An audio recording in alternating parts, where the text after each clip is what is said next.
안녕하세요, 여러분. 성공합시다. 우리는 다 온전하고 완전한 인생을 살고 싶어 해요. 누구나 인생을 한 번밖에 살 수가 없잖아요. 그러니까 이왕 태어난 거 정말 제대로 된 온전하고 완전한 인생을 살고 싶어 하는 거는 당연한 일이죠.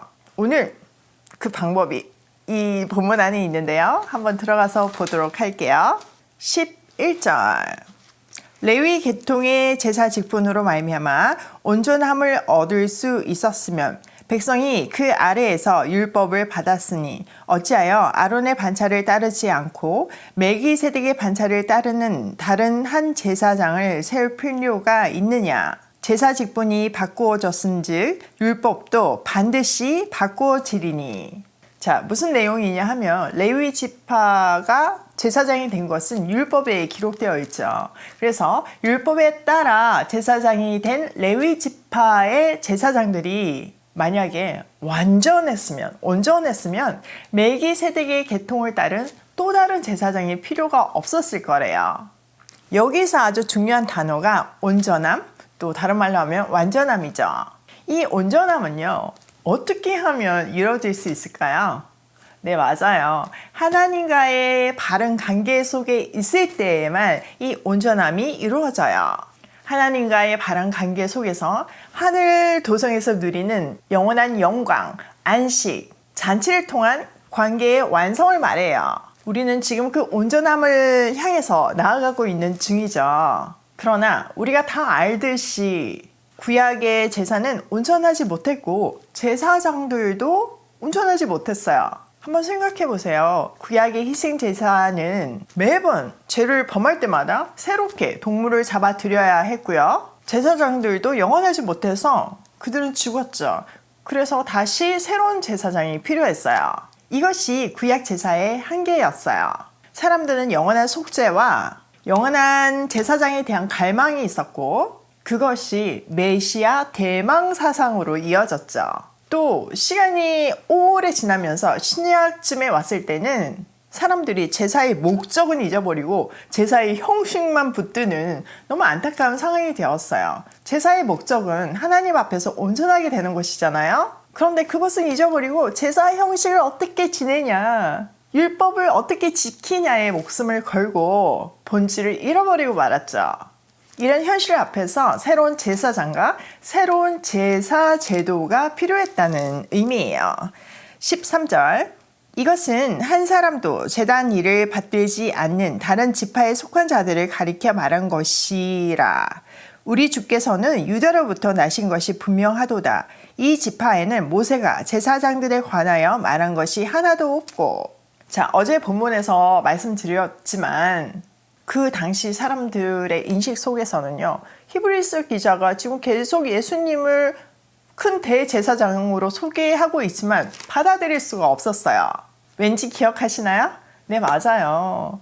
제사장은 레위 지파, 특별히 대제사장은 아론 계열만 될 수 있는데 예수님은 유다 지파였잖아요. 그러니 대제사장이 될 수 없어요. 그러니까 이해할 수 없다, 받아들일 수 없다, 이런 입장이었던 거죠.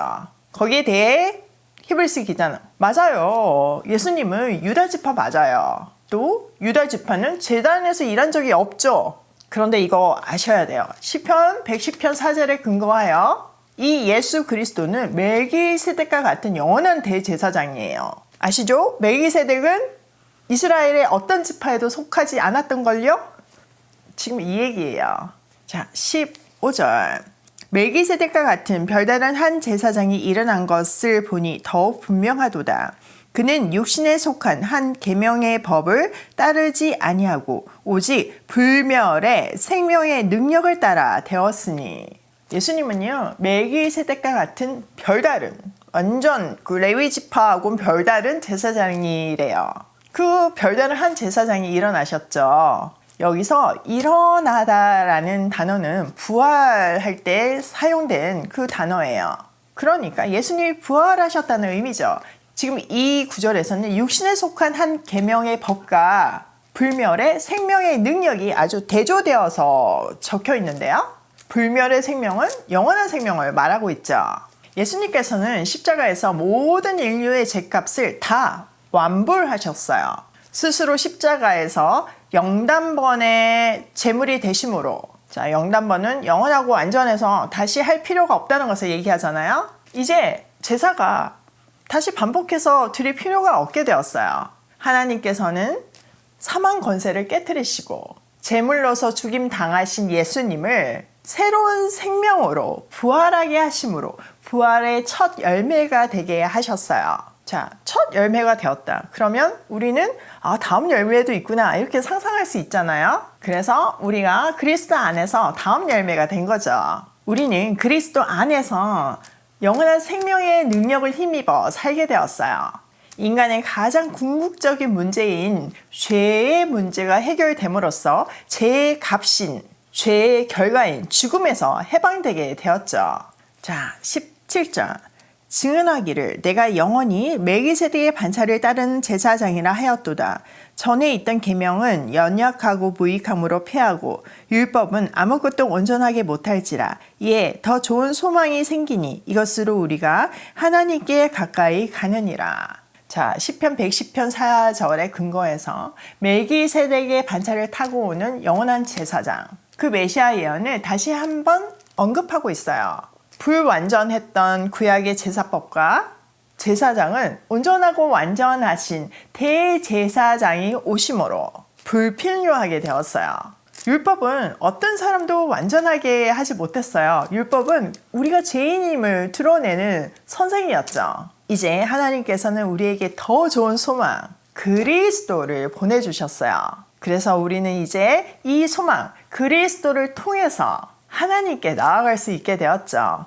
이렇게 사망에서 생명으로 가는 길을 예수님이 열어놓으셨어요.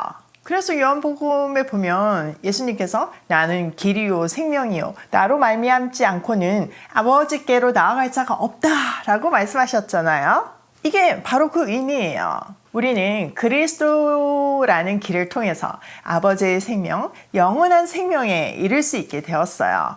또 그 길로 가면 어떻게 되겠어요? 아버지와의 관계가 온전해지겠죠. 그러니까 예수 그리스도를 통해서 하나님께 나아간다는 것은 우리가 온전해지는 방법이기도 해요. 이렇듯 온전함은요, 도덕과 윤리의 문제가 아니라 하나님과의 관계 문제예요. 그리고 그 온전해지는 길은 우리의 힘이나 우리의 치성이 아닌 온전히 하나님에 의해서 그분의 계획과 그분의 은혜와 그분의 긍휼로 만들어졌어요. 이 구원에 관한 문제뿐만 아니라 우리 인생 자체가 마찬가지예요. 우리가 매일 성실하게 하루를 사는 것이 사실 우리의 노력으로 하는 것 같지만 그걸 다 우리의 힘으로 할 때 우리는 고갈되고 지치고 허무함에 빠질 수 없어요. 그렇기 때문에 매일 선물해 주시는 그 하루하루를 주님의 힘으로 살아야 하는 거예요. 주님의 힘으로 살 수 있으려면 하나님하고의 관계가 바로 되어야 하고 우리가 하나님 안에 있어야 돼요. 누가복음에 돌아온 탕자 이야기 기억하시죠? 그 탕자가 아버지께 돌아왔을 때 온전해졌고 평안함을 누릴 수 있었잖아요. 우리도 아버지께 돌아가야 해요. 아버지 안에서 아버지가 주시는 힘으로 그분의 은혜와 사랑을 잊고 살 때 비로소 우리는 온전한 삶을 살 수 있게 되는 거죠.